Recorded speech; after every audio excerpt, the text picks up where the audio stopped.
এবার চলো আমি দেখাচ্ছি ভীমরুলটা কোথায় হয়েছে। এটা হচ্ছে আমাদের ঘর, আর এটা হচ্ছে আমাদের বাড়ির দরজা। আর ভীমরুলটা হয়েছে, চলো পাশের বাড়ির পেছন দিক থেকে তোমাদের দেখাই। এটা হচ্ছে আমাদের পাশের বাড়ি। তো পাশের বাড়ির পেছনে গেলে আমাদের যে পটিটা আছে তার পেছনে ভীমরুলটা হয়েছে।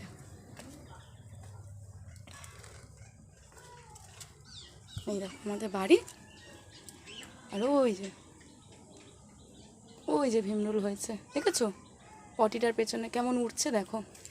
চলো বেশিক্ষণ এখানে দাঁড়ানো যাবে না, যদি কামড়ে দেয়। তো এটা হচ্ছে আমাদের বাড়ির পেছনে হয়েছে। এবার চলো আমাদের বাড়িটা তোমাদের দেখাই। এই যে বাড়িময় জঙ্গল, আর ওই ঠিক এই যে পটিটা আছে, এই আমাদের বাড়ির এই পটিটার পেছনে হয়েছে, মানে ওদের বাড়ির পেছন দিয়ে। এই যে সারা বাড়ি জঙ্গল ভর্তি, আমরা শুধু থাকি এই বাড়িতে। এটা হচ্ছে আমাদের ঘর। তো চলো বন্ধুরা, তোমাদেরকে আজ ভীমরুল দেখালাম, তোমরা দেখে নিও।